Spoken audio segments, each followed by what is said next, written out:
ईश्वर और गुरु में कोई भेद हो जाए तो क्या करना चाहिए? बैठिए, आपकी दृष्टि में या किसकी दृष्टि में? ईश्वर और गुरु में भेद तो है ही। बैठिए, ईश्वर को मिलाने वाले गुरु हैं क्या? ईश्वर को मिलाने वाले गुरु हैं। भटकाने वाले का नाम गुरु नहीं होता है। शास्त्रीय ढंग से ईश्वर को मिलाने वाले गुरु होते हैं।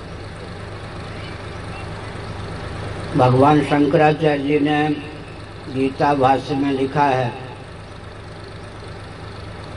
उपेय की सिद्धि उपाय के अधीन होती है। भगवान को प्राप्त करना है तो भगवत प्राप्ति कराने में समर्थ जो गुरु हैं उनका आश्रय लेना पड़ेगा। विद्युत, जिसको बिजली कहते हैं, उसका जो विशेषज्ञ है उससे प्रशिक्षण लेना पड़ता है, तब कोई मैकेनिक बनता है विद्युत का। बिजली के उपयोग की विधा उसके विशेषज्ञ के पास होती है। भगवान तो बहुत सूक्ष्म तत्व हैं, प्रकृति से भी अतीत हैं, देहनी प्राणांतकरण से भी अतीत हैं। भगवान दुर्गम हैं, उनको प्राप्त कराने का मार्ग भी दुर्गम, उनको बताने वाले गुरु भी दुर्लभ। अब गुरुओं के भी स्तर होते हैं। पीएचडी डीलिट की आवश्यकता नहीं है प्राइमरी कक्षा में पढ़ाने के लिए, और अगर पीएचडी डीलिट को प्राइमरी कक्षा का अध्यापक बना दिया जाए तो वो विद्यार्थी पसंद भी नहीं करेंगे। प्राइमरी कक्षा के विद्यार्थी को पढ़ाने के लिए प्रशिक्षण अलग होता है। तो भगवान तक पहुंचने के लिए कर्म कांड की घाटी, उपासना कांड की घाटी, ज्ञान कांड की घाटी पार करनी पड़ती है। सन्मार्ग पर जो भी थोड़ा ले जाए, 2 कदम भी ले जाए, क्रमशः गुरु हो जाता है। अब शास्त्रों में यह है कि देखा देखी परिस्थिति बस किसी को गुरु बना लिया, अब गुरु हो गए भटकाने वाले। सचमुच में भटकाने वाले हो गए तो दुश्मनी न पाल करके भगवान को न छोड़े गुरु के नाम पर।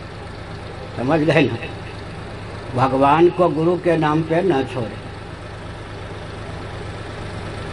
और गुरु से दुश्मनी भी न ले, उपराम हो जाए। अगर सचमुच में गुरु भटकाने वाले हैं तो, और भटकता वही है प्रायः। देखिए, हनुमान जी जैसे व्यक्ति कालनेमी के चपेट में आ गए थोड़ी देर के लिए, लेकिन हनुमान जी में भटकने की क्षमता नहीं थी तो सचेत हो गए जल्दी। और रामचरितमानस में प्रतापवान भी आ गया गुरु के चपेट में, कपटी मुनि के चपेट में। हथेली पर सरसों उगाना चाहता था, कामना की पराकाष्ठा थी। जरा मरण से रहित शरीर चाहिए, इतना पराक्रम चाहिए कि युद्ध में कोई जीत न सके, साधन नहीं के बराबर, अब फल बहुत ऊंचा चाहता था, कपटी मुनि के चपेट में पड़ गया। प्रायः भटकाने वाले गुरुओं के चपेट में वही पड़ते हैं जो हथेली पर सरसों उगाना चाहते हैं।